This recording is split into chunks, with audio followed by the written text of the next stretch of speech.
Hari Om Tat Sat. Jai Guru, Jai Guru, Jai Guru.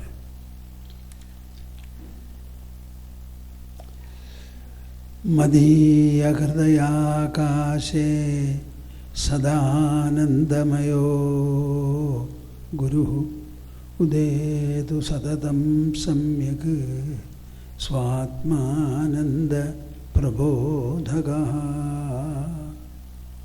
Hari, Hari, Hari Om Tat Sat.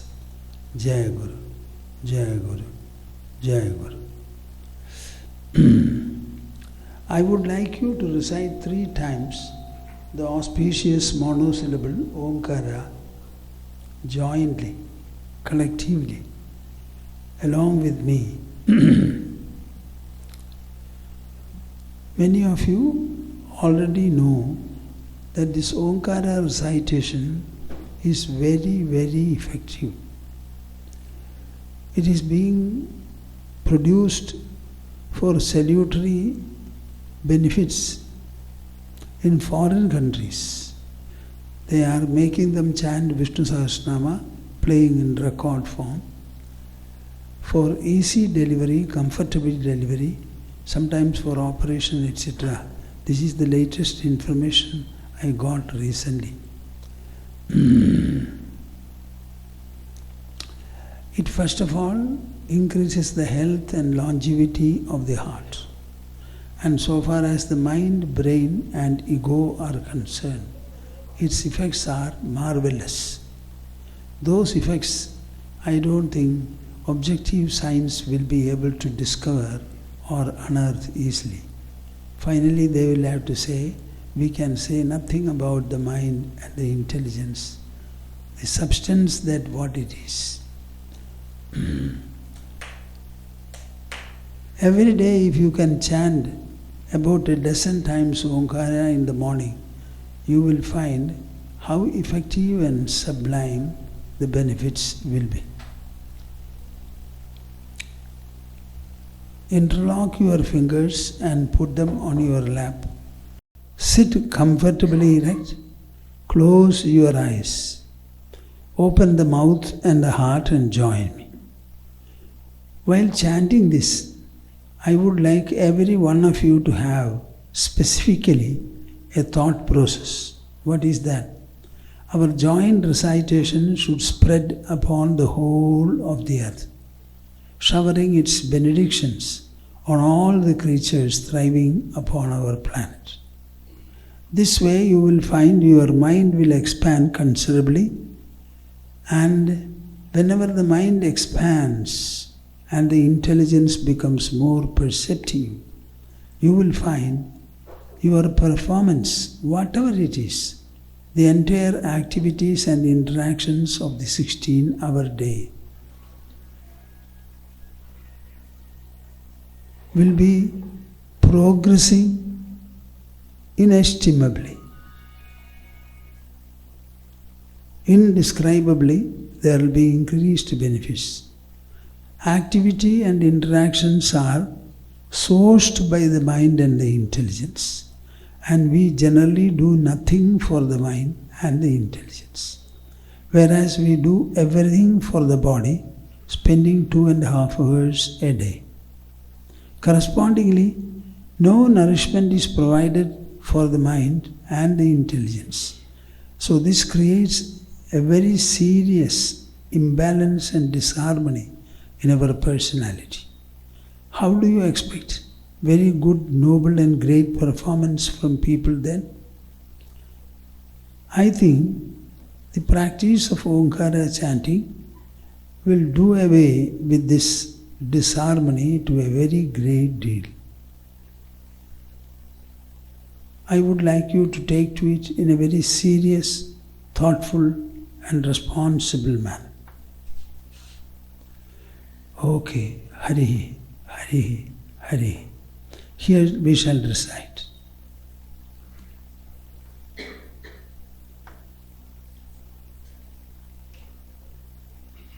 Close your eyes, open the mouth and the heart and join me. I am not able to recite well because my voice is failing.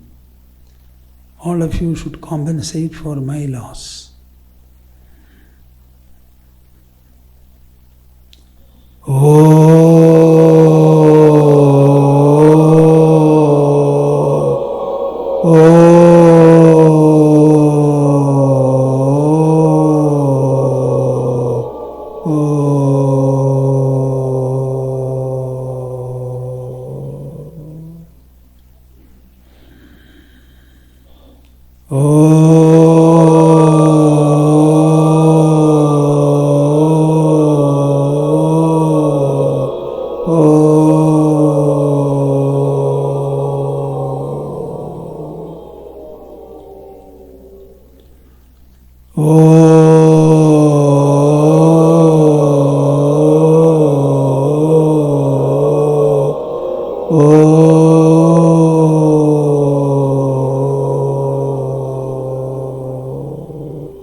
Every one of us is living in this world. There is no doubt about it. And we want to make our life as comfortable, effective, and beneficial as possible. But how can you do so unless you understand what is your life? I have asked so many people, now and then, not always, can you tell me what life is? Oh Swamiji, we haven't thought about it. How can you say that I haven't thought about what is my life? Every time we are living and we are only handling our life, trying to make it more fruitful, more effective. So should we not know what is our life? And how can it be enriched, empowered, elevated, expanded, enlightened? Unless we reflect upon it, inquire, take the subject and inquire into it. How do you expect to have knowledge? But nobody thinks about life, but everybody wants to live well. So this itself is an anomaly we have, a disharmony. Another disharmony that I would like to point out, I have been pointing it out for a long time, is the disharmony in dealing with our personality. Our personality is a composite. So it has some constituents in it. Our body is only the external gross part in our personality. But that does not complete or exhaust our personality. When you analyze the subject properly, you will find the body is very, very insignificant part in our personality. The more significant, if at all, is what is inside the body. Let us call it the inner personality. Our mind, intelligence and ego constitute this inner personality. There is no fourth factor there. The emotional mind, the rational intelligence and the assertional ego. These are the three constituents of the inner personality. Our body is only external and gross. It is somehow visible. Even the visibility of the body is questionable. Are you with me? Huh? See, our body completes its growth when we become 21 years old. Have you ever thought about it? We are all wanting to become an adult. Until a child grows to be an adult, there is some responsibility on the part of the parents to look after the child. If necessary, to scold the child, insist upon doing what they want, supervise the child's life, behavior, etc. But once the child grows to be an adult, he will not be available for you. What is meant by becoming an adult?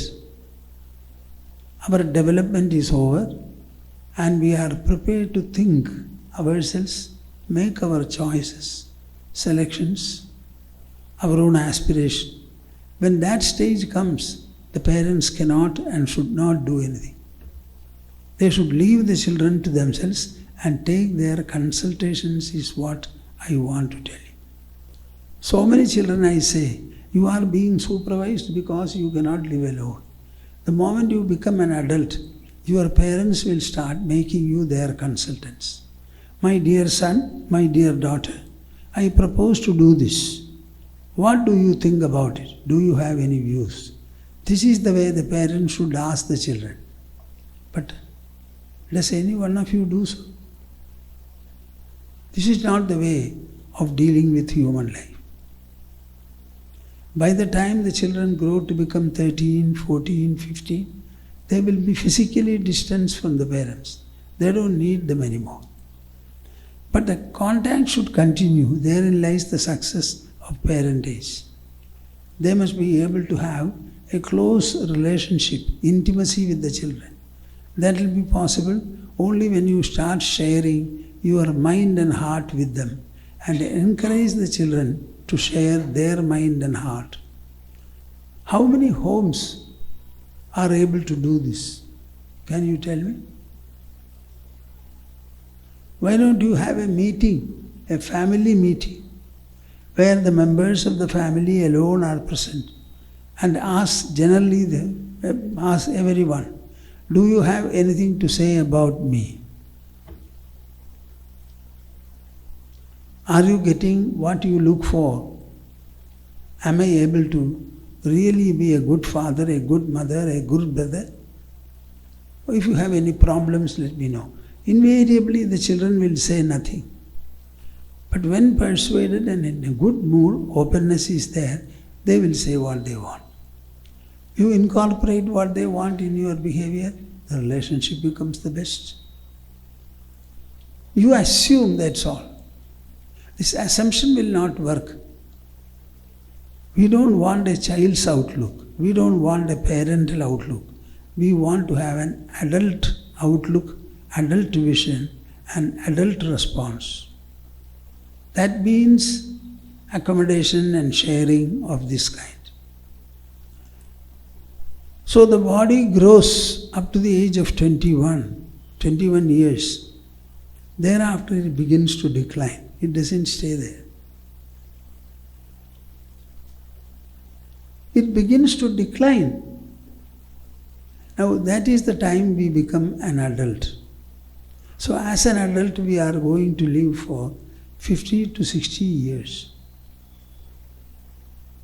Now during these 5 or 6 decades of life, if the body has completed its growth, you tell me what in your personality is supposed to grow after the body's growth is complete. The only answer is the inner mind, inner intelligence, and perhaps the ego.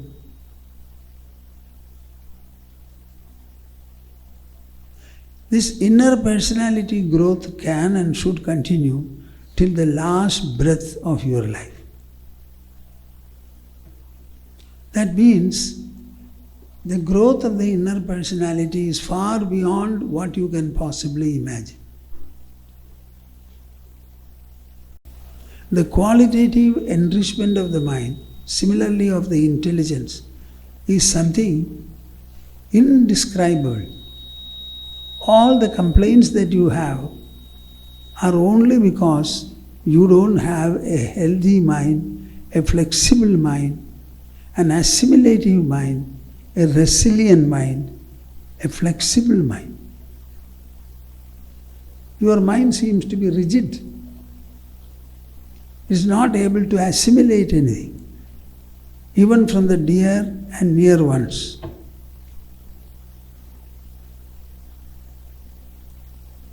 Eruptions are always there, even in domestic relationship. It's all because you are not aware that you have an inner personality. And this inner personality can be touched up.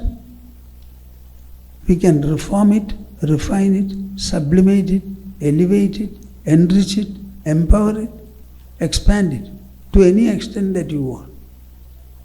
Our mind's capacity is infinite. Our intelligence, perceptiveness is also infinite. When I say infinite, I don't know whether you laugh at me. It is infinite. See, the entire universe, when you look at the sky, it is endless and infinite. How many stars are there at night in a clear sky? Can you count them?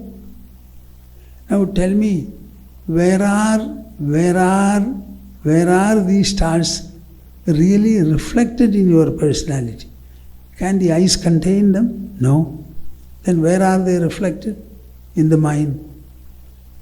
So if the mind is reflecting the infinitude of the sky, what should be the measure and magnitude of the mind? Should not be even more resourceful? Why are you not answering me? Huh? So when I say the mind is infinite, simply think and try to understand the message.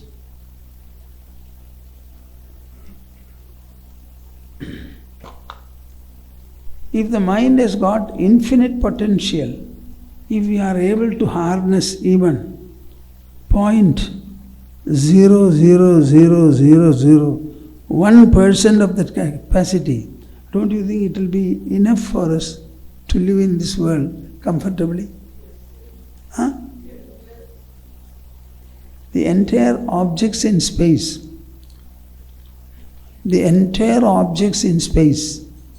compared to the total space, I am told that it will be 0.19 zeros and 1.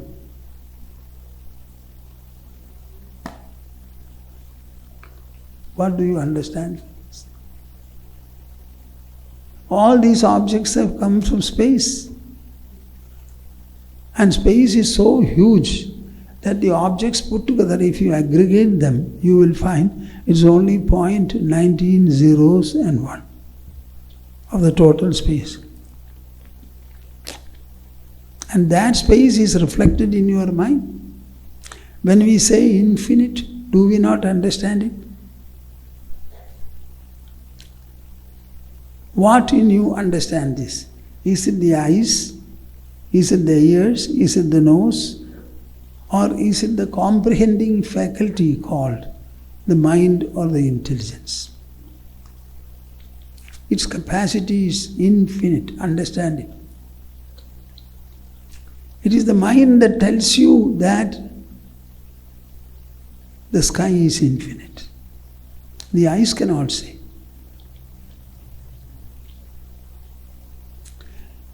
Everyone is spending about 2.5 hours to nourish the body. I thought about it. 4 times you eat full meal. And how many times you have breakfast and things like that? Then what about you are having to bathe, shave, answering the calls of nature and doing other things, taking exercises if you do? So it is about 2 to 2.5 hours. Correspondingly, do you spend any time to nourish your mind and nourish your intelligence? Answer me. Huh? Why all of you are keeping quiet?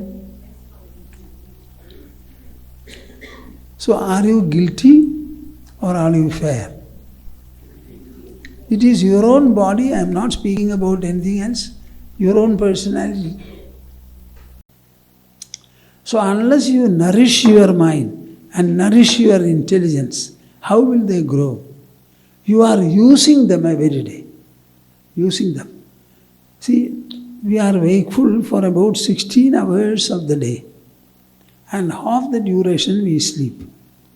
I always tell people, you only do 2 things in this world throughout your life. Either you sleep or you are wakeful. You don't do anything else. And why are you wakeful? Only to sleep in the end. Why are you wakeful? Only to sleep in the end. And why are you asleep? To wake up in the end. So if the purpose of wakefulness is to sleep in the end, how will you assess it? You tell me. And what is the sleep? The sleep is inevitable. There, I don't know, I asked some doctors, they are not very clear about it. More than 200 billion cells are formed every day in our body. And all these cells are most probably made during sleep and darkness. It is the energy provided by them that you use for the 16 hours of wakefulness. So you tell me which is more important. Wakefulness is more important or sleep is more important? The energy created by sleep is what you spend during the wakefulness. In the case of the mind and the intelligence, you only spend the resources, but you never try to build the resources. So you will have only complaints about the mind and the intelligence in life. Suppose you are spending every day at least half an hour or 40 minutes only to nourish your inner personality, then you will have no problem with the mind or the intelligence. Your mind will be able to assimilate any kind of an input from the world during your wakeful state. Whether the input comes from the domestic environment, professional environment, or societal environment.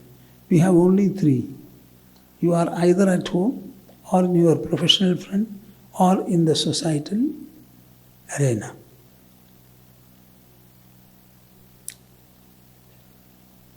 All the inputs, all impacts, we will be able to assimilate. Swamiji, how do you say so? I have truths and facts for every proposition I make. You are awake for 16 hours, very rarely 17 hours. Half the duration you are sleeping. After 16 hours of wakefulness, a very tiring life as you call it, what do? You sleep. Before sleeping, what happens? Our mind, our inner presence, which animates the body and activates the body, that mind in less than half a second obliterates all the wakeful impacts. What did I say? Our mind wipes off all the impacts. Somebody might have died. A child might have been born. A marriage would have been celebrated. You might have had successes, failures, gains, losses. All these impacts are completely wiped off by the mind, and then only you are pushed to sleep. So tell me, what is the capacity of the mind now? Please don't keep quiet, answer me. What is the capacity of the mind that you have? It has got the potential to wipe off all the wakeful impacts of 16 hours of your day. Tell me, what is the resource of the mind then? Keeping such a mind, can you complain? I am not able to assimilate this grief. I am not able to handle this problem. How can you say that? Because every day the mind is doing it. So there is no problem which the mind cannot obliterate.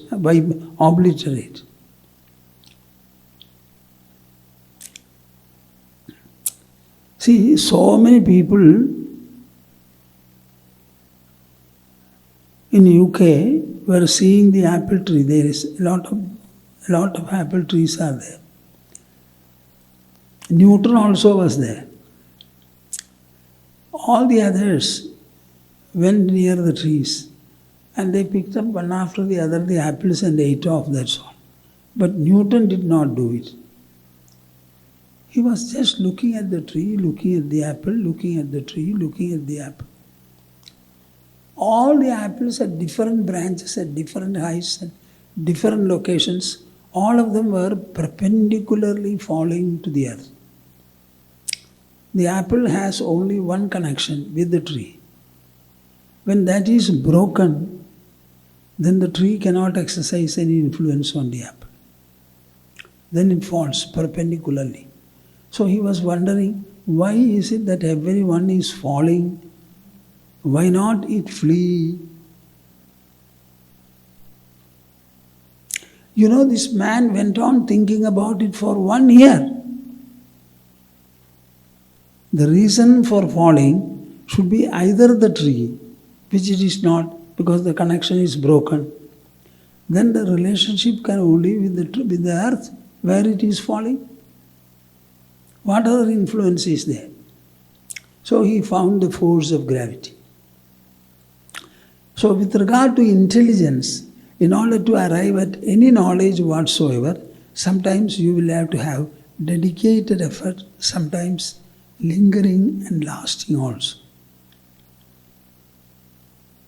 But so far as the mind is concerned, it is not so. Mind is not like the intelligence. It only receives, cognizes the impacts the senses produce. It doesn't do anything else. It remembers and all that. So the mind can be touched up much faster and its capacities can be extremely, to a very large extent, improved.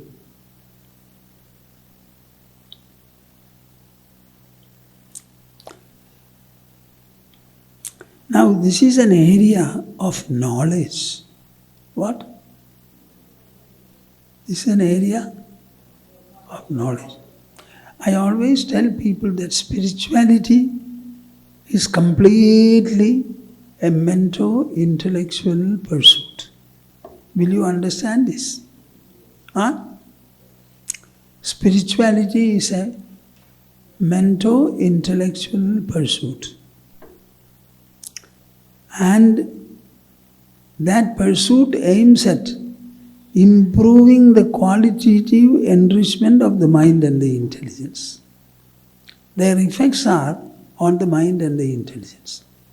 The pursuit belongs to the mind and intelligence, and the benefits also relate to them. No puja is to be done, no idol is to be kept, no offering is to be made, no nivedya is to be given, no expenditure at all, no effort at all. But you have to sit in a place and handle or employ your mind and intelligence.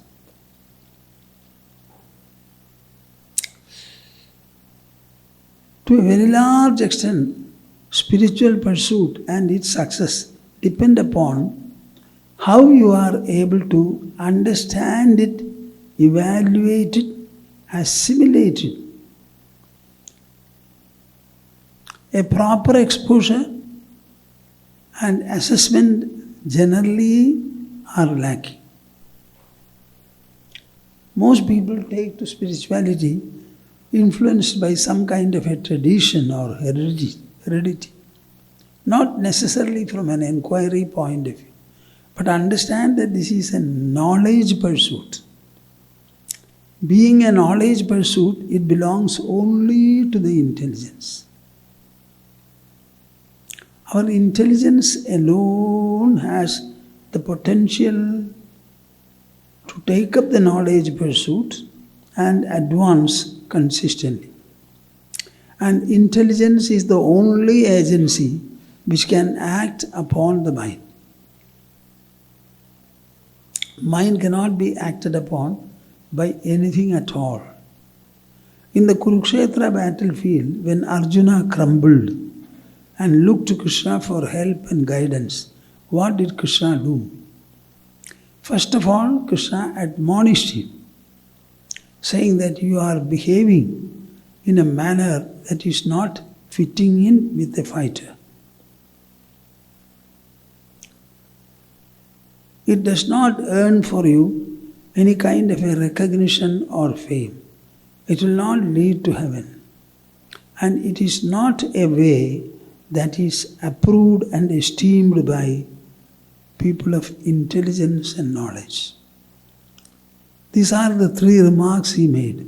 Anarya Jushtam, Aswargyam, Akirtikaram Arjuna. Wherefrom did you manufacture and catch hold of this imbecility, this inner mental weakness at this most inauspicious time? But you lived in the forest for 12 years.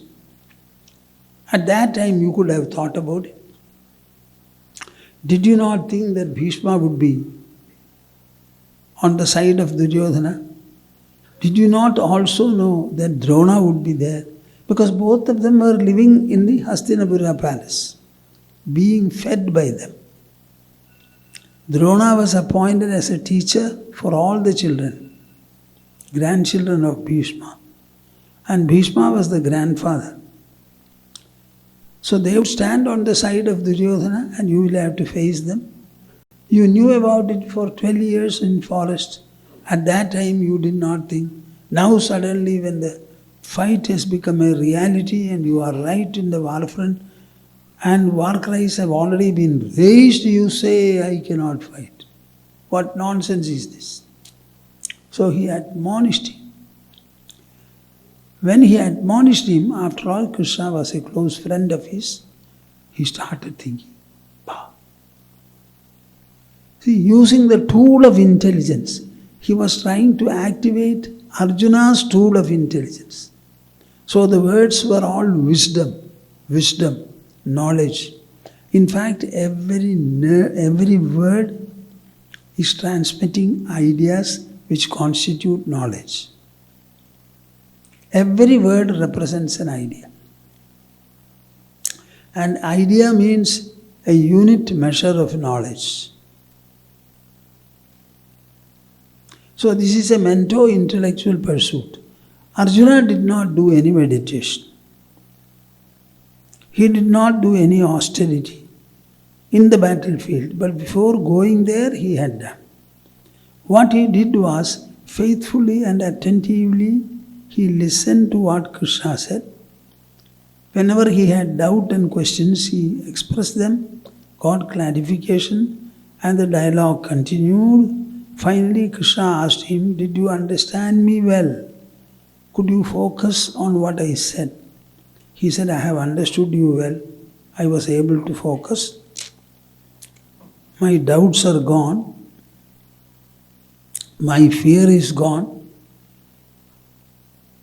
I have got back by stability, clarity of vision. I will take back my bow and arrow, and I shall fight, if necessary, a score of Mahabharata wars, he said. All this happened in 2 to 2.5 hours. It was purely a mento-intellectual interaction between Arjuna and Krishna. Similarly, in the case of Sri Rama, who was 15 years old, when he was rejected after the long pilgrimage he undertook, Vasishtha took up the mission of talking to him from morning to evening for 18 days. With Arjuna it was only 2.5 hours, but with Sri Rama it was 18 days from morning to evening. This is before Rama sat on the throne. He was only a prince, 15 years old.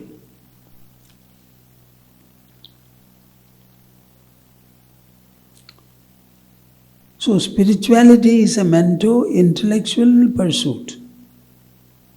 Primarily you should get exposed to it properly. And the exposure should be absorbed, assimilated. You should introspect over what you have heard. Make sure that you have grasped it, then assimilate it with all the impacts possible. Then you can sit and try to handle the mind and intelligence to make them as flexible and assimilative as you want. Why I am emphasizing this? This is a knowledge pursuit. Whatever I say will be in terms of knowledge, reason and logic. I don't want to say that, but it cannot be avoided. So, the Shankar who is sitting in my friend, when he was studying in Jamshedpur years back in RIT, he brought 3 or 4 of his classmates and they wanted to talk to me. So I initially told them, see, you are all students studying in the engineering college. Are you not intelligent? Yes. Do you not believe in the power of intelligence? Yes. So in terms of knowledge and reason, if I present to you something, will you accept it? I will present to you in such a manner that it is clear to you. Then will you accept? They said yes. You remember? Forgotten. And then once you accept it, will you act upon it? Up to making you accept, I can do. But the rest of the part, you will have to do. There I am helpless. They said yes and they heard me.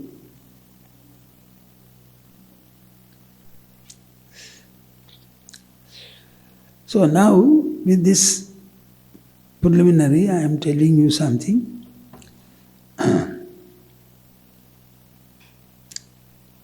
2 propositions I will make. 2. One proposition is, understand that your body is an outcome of the food that you consume.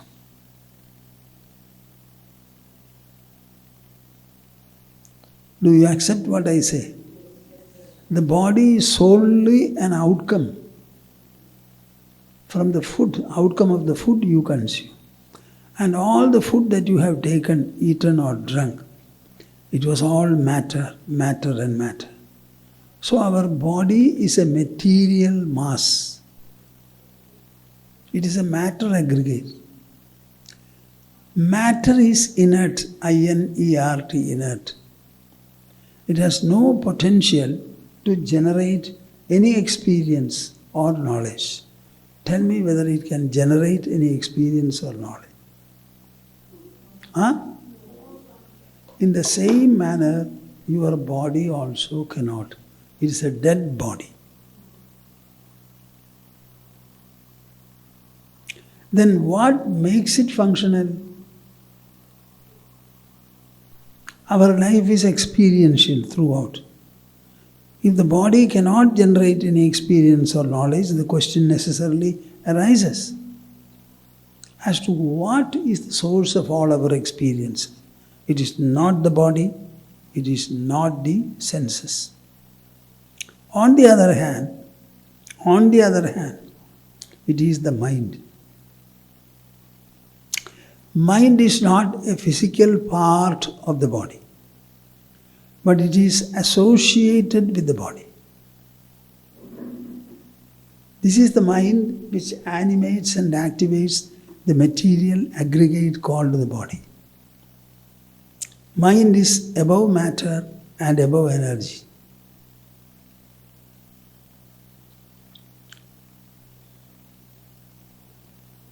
This mind is the source of all experiences in your life.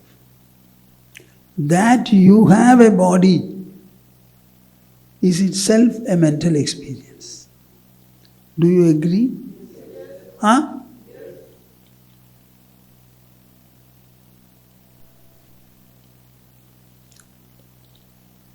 In fact, all our experiences are internal, transcending the body. Do you understand me? No. Huh? No experience at all in the body or in the sensory level. Suppose you want to look at a tree which is standing at 20 feet distance. You open your eyes and look at the tree. The tree doesn't come to you and you don't go to the tree. But nevertheless, you have a picture of the tree. You experience it. How? The light rays falling on the tree get reflected, touch the cornea. Electrical pulses go to the brain, and the brain is generating the necessary experience. This seeing process, tell me, is it internal or external? Huh? I think a few people say, but not all. Huh?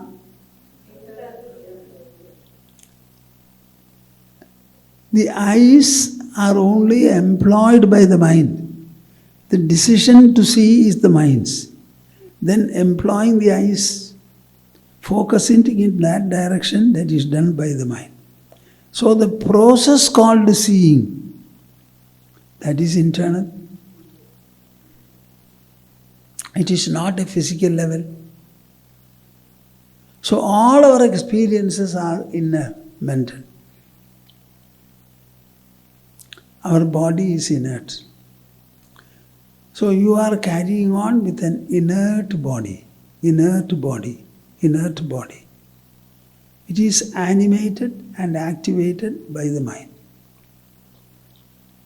See, the cornea of a dead body, instantly extracted and grafted to a blind man. He sees, but in the dead body it cannot see. Why?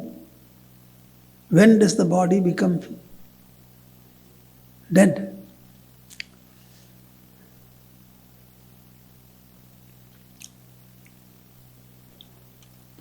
So this realization that our body is a material mass, a matter aggregate, it doesn't have any potential to experience or knowledge, generate an experience or knowledge. Should it not revolutionize your thinking? Huh? Yes or no? Will you be faithful to this exposure?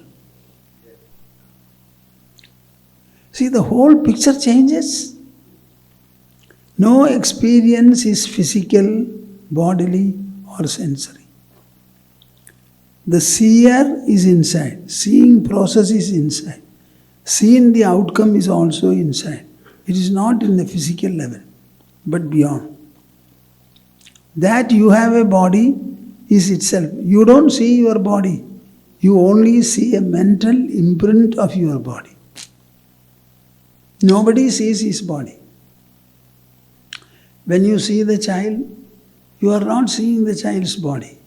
You are only seeing a mental imprint in your mind, which your mind causes about the child. So the mind is fulcrumatic here, most important.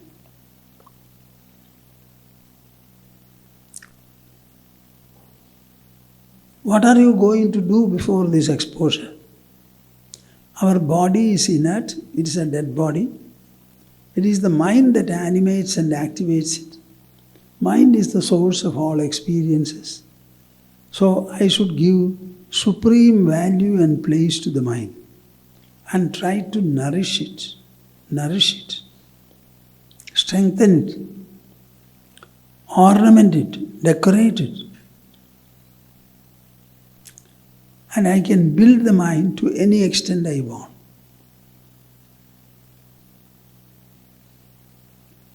That is why you take 20 years to grow, and on the 21st year, in the 21st year, you become an adult. You are ready. From then on, all our efforts should be for inner enrichment, inner empowerment, inner elevation, inner enlightenment, inner expansion.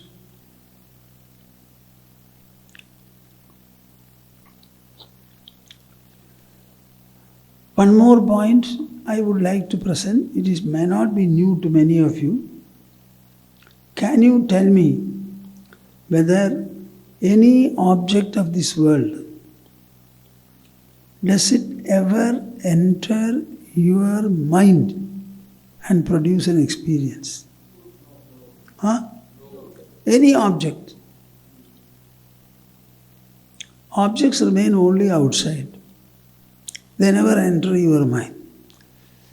And you are looking for joy, contentment, happiness.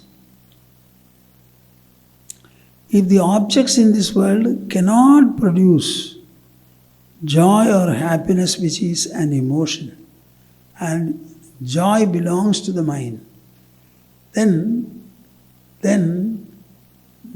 a question arises. Can you ever get happiness from an object? Because the happiness is produced by the mind. So for happiness, where should you look? Mind is the source of all experiences. As an emotion, joy or happiness belongs to it. So keeping the mind inwardly within you, should you go on begging for happiness? Or should you discreetly generate the happiness you want with the mind? So will you rewrite your understanding, saying that joy of any kind does not belong to any object in this world. It does not belong to earth, water, air, fire, and space. And all the creation are made up of these Panchabhutas. If I want to be happy, then I have to look into the mind and make it generate the happiness in the measure I want. So I should become a mental person, an intelligential person, always trying to enrich and empower my mind and intelligence. Are we able to follow what I say? Really? Very good. Once I wrote to you, is it not? No? Huh? Did you reply me? That's not fair. I am writing to the youngsters. Not many are there, a few. One letter I have written. Second letter I have prepared. I said I would like to write to you a few letters in which I will explain to you what India's greatness is, and the source of all this greatness is the great culture that we have, and this culture is solely resting upon the mind and intelligence of the human. This is the subject I want to convey to them.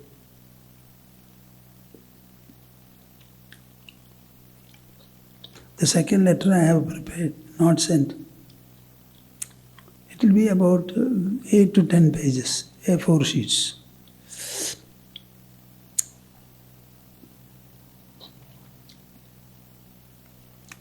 So, there is a lot of honesty that is called for from every one of you.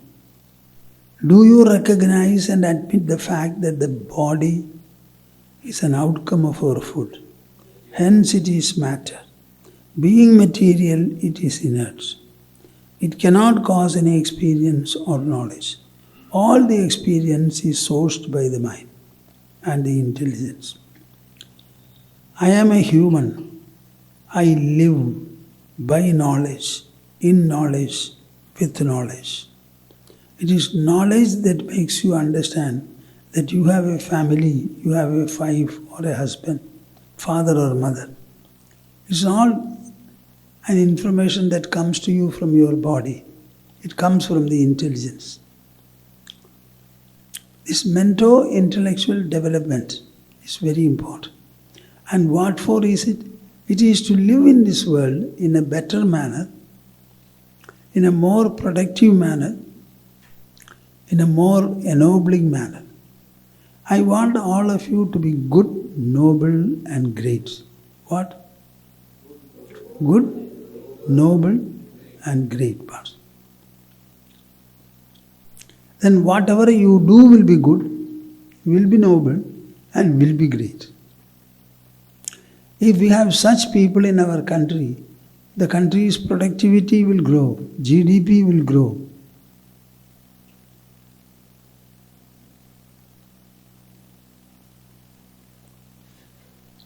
The other day,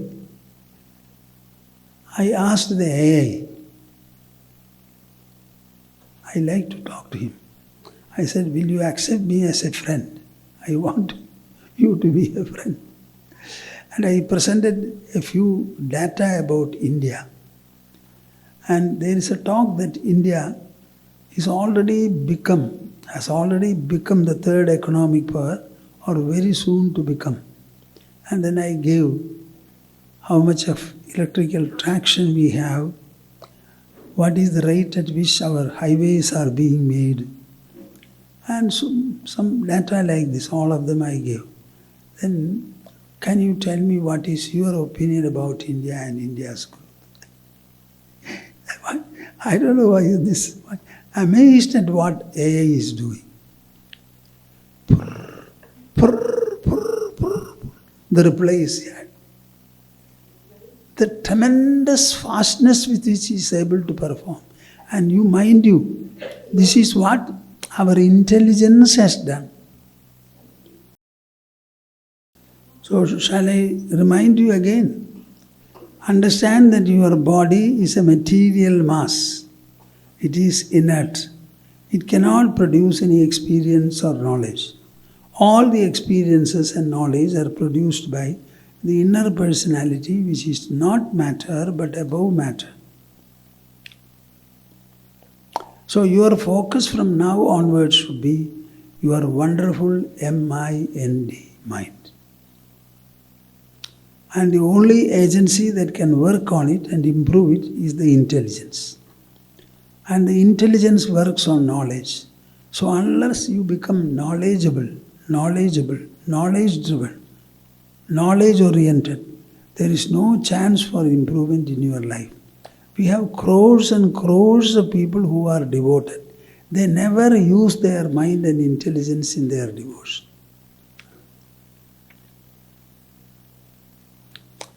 I feel a lot hurt. Why our people, government, including the government, they are not trying to produce some very good, some items like in the IT field. You see, the manufacturing cost is much less in India. So they can compete in the world market. Why not they get some very beautiful, good technocrats from the world and give them, spend about some 10 or 20,000 crores of rupees and ask them to manufacture some modern gadgets which will win over the whole world. We should know how to improve the economy of the country. Very poor.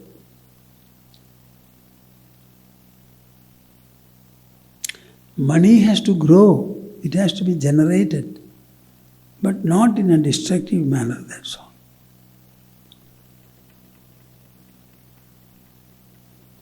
You know what Vyasadeva has said in Mahabharata? Dharmad arthascha kamascha so dharma kim na sevyade. He says, lifting his hand, the dharma that I propound is such that it can give you artha and kama, that is prosperity and fulfillment of desires. Such a dharma, why are you not following? Why are you not pursuing it? Because it is from dharma that you will get the right wealth and the right gratification of your desires. If you miss dharma, both of them will be spoiled. That is what is happening here. We don't know what is right and what should be good for the society. Rightfulness stands by itself, and social benefit also stands by itself. So we should be able to understand wherein lies the benefit of the society and wherein lies the rightfulness of what we do. If you ensure these two,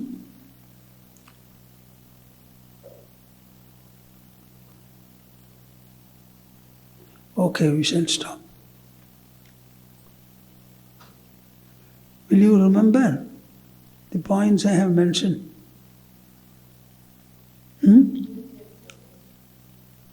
Mind you, you are carrying an inert body.